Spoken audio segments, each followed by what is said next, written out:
So hello everyone and welcome back to my another exciting video. तो आज की जो हमारी वीडियो है ये होने जा रही है क्लास 12 की केमिस्ट्री के लिए। एंड आज हम इसका जो चैप्टर नंबर 1 है सॉल्यूशंस, इसके हम एनसीईआरटी से जितने भी फॉर्मूलाज हैं उसको हम यहाँ पे लेके आज आ गए हैं। इसको हम बहुत अच्छे से आज समझने वाले हैं। तो सबसे पहले मैं मोलारिटी का फॉर्मूला देखूँ इसमें। तो मोलारिटी में बोला जाता है number of moles of solute upon volume of solution in litre. Simple formula है, ऊपर सोल्यूट के मोल्स और नीचे वॉल्यूम किसका, सॉल्यूशन का। एंड इसमें मोलारिटी में इसको स्मॉल एम से शो करते हैं। इसमें मोल्स ऑफ सोल्यूट जो कि मोलारिटी में भी थे, मतलब दोनों में ऊपर मोल्स ऑफ सोल्यूट ही रहेंगे, बस यहाँ पे वॉल्यूम आ जाएगा और यहाँ पे मास आ जाएगा। लेकिन इसमें हम सॉल्यूशन की बात कर रहे थे, यहाँ पे बात होगी सॉल्वेंट की। और भी जितनी भी हमारी कॉन्सेंट्रेशन टर्म्स होती है सब में सॉल्यूशंस की बात होगी, लेकिन जहाँ पे हमसे मोलारिटी बोल देंगे वहाँ पे सिर्फ और सिर्फ आपको सॉल्वेंट की ही बात करनी है। नीचे मोल फ्रैक्शन में क्या होता है, मोल्स हमें जिसके भी कैलकुलेट करने हैं। मान लीजिए मेरे को बोला गया एक हमारा बाइनरी सॉल्यूशन है जिसमें कि ए है सॉल्यूट और बी है सॉल्वेंट, और मुझसे बोला गया आप सॉल्यूट के मोल्स बताओ। तो x equals two moles of solute, moles को हम शो करते हैं n से, moles of solute upon total moles, means moles of solute plus moles of solvent. तो मोल फ्रैक्शन का एक ये बहुत मोस्ट इंपॉर्टेंट फॉर्मूला है जो कि आप देख सकते हैं। पार्ट्स पर मिलियन में यहाँ पे आया नहीं है, थोड़ा इशू हो गया है, लेकिन मैं आपको बता दूँ यहाँ पे जो भी कंपोनेंट हो नीचे आप में सॉल्यूशन लेना है और उसको मल्टीप्लाई कर देना है 10 टू द पावर 6 से, जो कि यहाँ पे लिखा भी हुआ है mass of solute upon mass of solution into में 10 टू द पावर 6। मीन्स मैं यहाँ पे लिख ही देता हूँ क्योंकि फिर कन्फ्यूजन ही होगी। मास किसका, सोल्यूट का, अपॉन मास ऑफ सॉल्वेंट। इसका क्वेश्चन बहुत रेयर ही आता है मगर फिर भी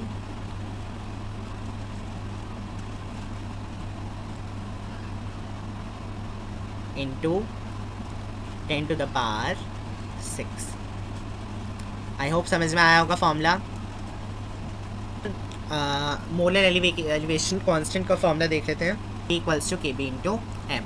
M is molality, K B is molar elevation constant and T B is elevation and boiling point.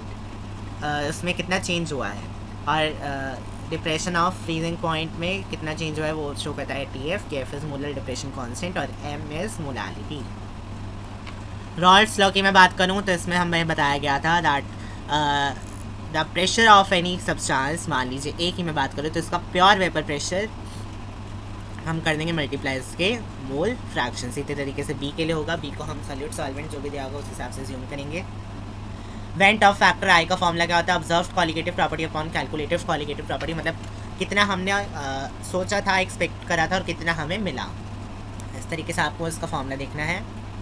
Then relative lowering of vapour pressure इसका फॉर्मूला है delta P. Delta P is P naught minus P upon P naught equals to X. B means mole fraction of B के equivalent ए हो जाता है। अब यहाँ पे थ्योरी तो बताई नहीं जा रही है, इस वजह से इसको एक्सप्लेन करने का फ़ायदा है नहीं, ये आपके सिर्फ रिवीजन के लिए है। इसकी शीट भी मैं आपको प्रोवाइड कर दूँगा अगर आप बोलेंगे तो। बॉइलिंग पॉइंट एलिवेशन की मैं बात करूँ तो delta T B equals to I into K B into M. I is van't Hoff factor तो यहाँ से यहाँ तक जो दिए गए हैं ये दिए गए हैं हमें वेंट ऑफ फैक्टर के अंदर, क्योंकि वेंट ऑफ फैक्टर में आई की वैल्यू भी ऐड हो जाती है।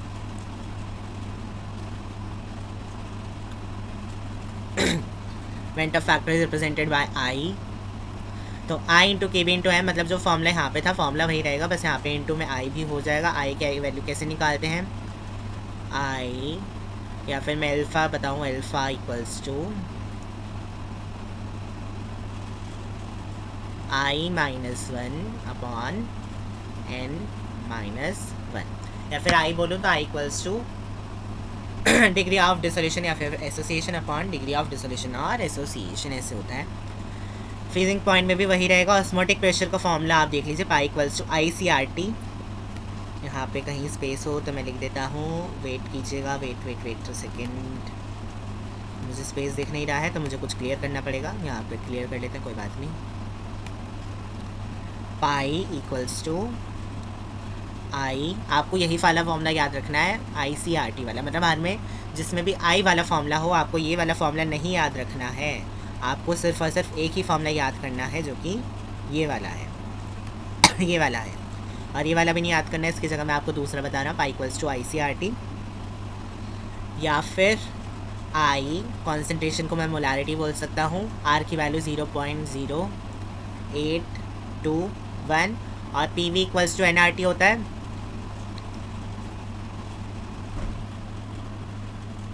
तो मैं बोल सकता हूँ T equals to P V upon NR। मैं काम करता हूँ, मैं यहाँ पे R की वैल्यू ना रख के इसको मैं R ही यहाँ पे रहने देता हूँ क्योंकि ये कट हो जाएगा। तो R से R कट हो गया। मोलारिटी को भी हम यहाँ पे और फर्दर सॉल्व करके रख सकते हैं, लेकिन फिर बहुत ज़्यादा कॉम्प्लेक्स हो जाएगा फॉर्मूला, इतना आपको अभी नहीं पढ़ना है। अगर आप चाहे तो आप खुद भी इसको कर सकते हैं, मैंने आपके लिए वैसे ही बहुत सारी चीज़ें कर दी हैं इसमें। आप m को रख के इसको n से n भी काट सकते हैं, लेकिन हमें अभी इतना नहीं पढ़ना है और फिर यही आपको फॉर्मूला जो है वो मिल जाएगा। इन्होंने इसको और मॉडिफिकेशन करके कुछ ना कुछ तो यहाँ पे करा हुआ है हमें, लेकिन इतना भी हमें नहीं सोचना है। हमें इतना भी आप कर लेंगे that is also well sufficient. और इस चैप्टर का जो पूरा एक्सप्लेनेशन है वो भी हमारे चैनल पे ही डाला हुआ है, आप चाहे तो उसे जाके देख सकते हैं। सो ये वीडियो थी यहीं तक, अब हम मिलेंगे अपनी नेक्स्ट वीडियो में। Good bye.